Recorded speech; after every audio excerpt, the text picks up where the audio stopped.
Hi dear students, in this video I am going to discuss about electrolyte imbalance. So it is the subject of fundamental of nursing and chapter is therapeutic nursing care. So in this chapter I am going to discuss about electrolyte imbalance. So this is the for GNM first year students.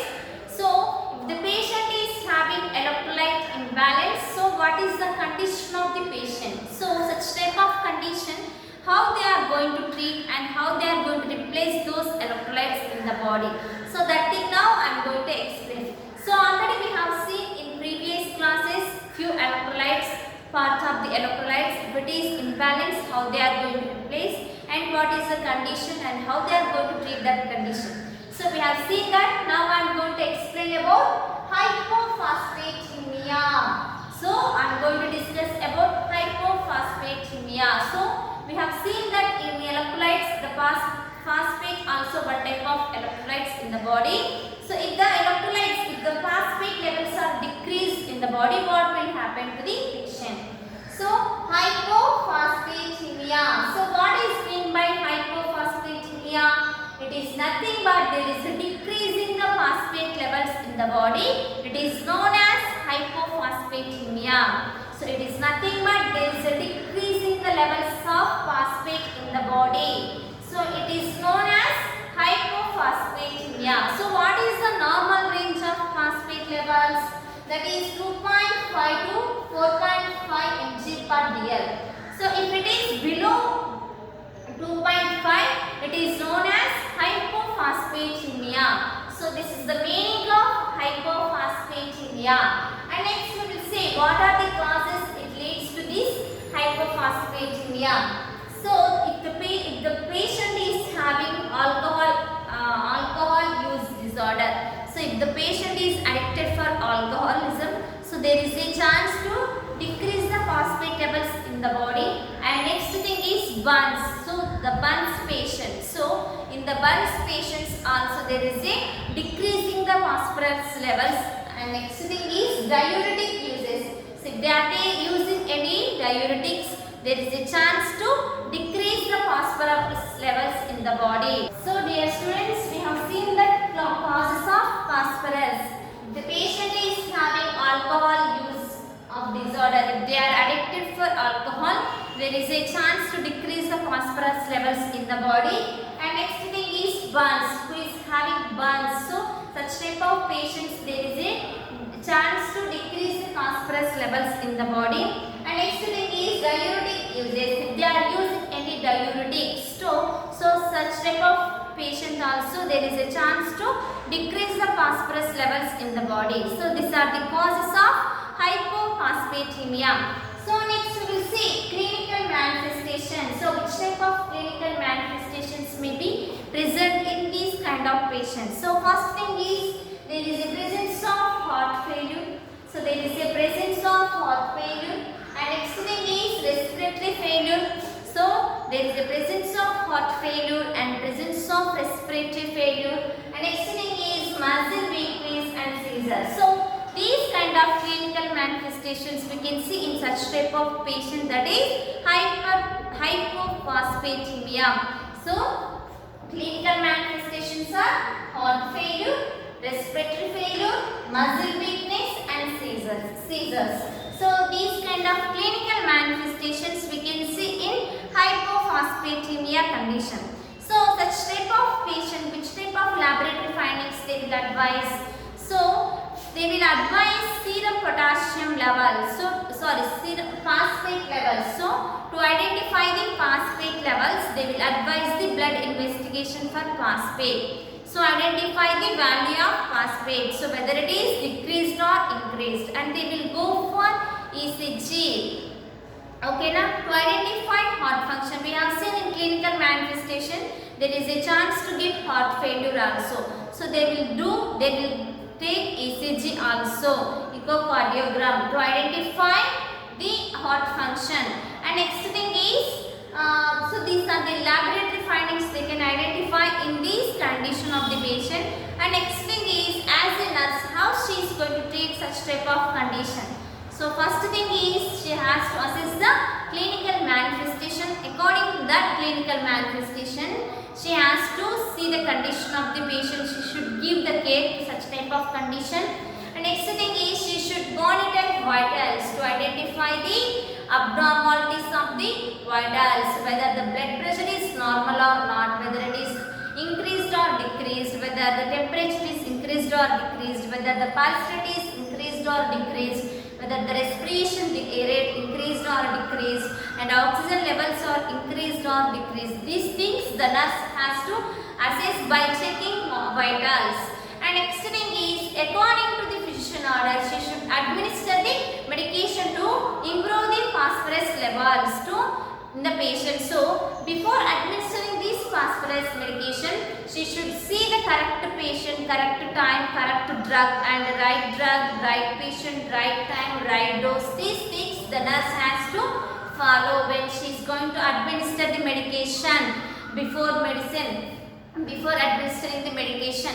So she should explain the purpose of the medication, and after administering the medication she should see the side effects of the patient. So these things the nurse has to tell to the patient, and she should observe the patient. And next thing is, not only by medication and through diet pattern also. Whereas come for dietary changes, the nurse has to provide which food contain high phosphorus levels, and which fruit contain high phosphorus levels, and which type of drink contain high phosphorus levels. So about the diet pattern also the nurse has to explain to the patient.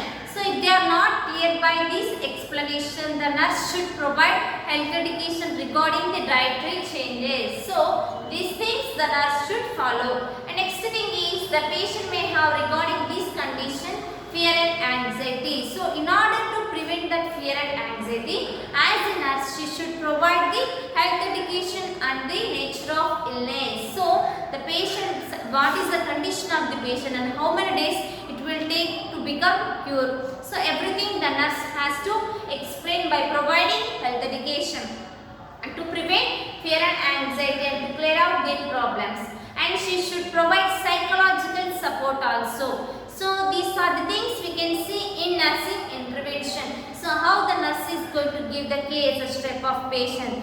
So this is the topic of hypophosphatemia. So we have seen that is what is the meaning of hypophosphatemia, and how it is occurring, and how it leads to hypophosphatemia, and which type of clinical manifestations may present in this kind of patient, and what are the laboratory findings they will see in this kind of condition, and how they are going to treat this condition we have seen. So completed this topic. Next we will see hyperphosphatemia. So what is the difference between hypo and hyper? So by name itself we can understand that is hypo, there is a decreasing. So whereas come for hyper, there is a increasing. So this is the difference between the hyper and hypo. So hypophosphatemia and hyperphosphatemia. So what is mean by hyperphosphatemia? So it is nothing but there is an increase in the amount of phosphate levels in the human body. It is known as hyperphosphatemia. So this is the meaning of hyperphosphatemia. So how it is leads this condition. So what are the causes are present in this kind of patient?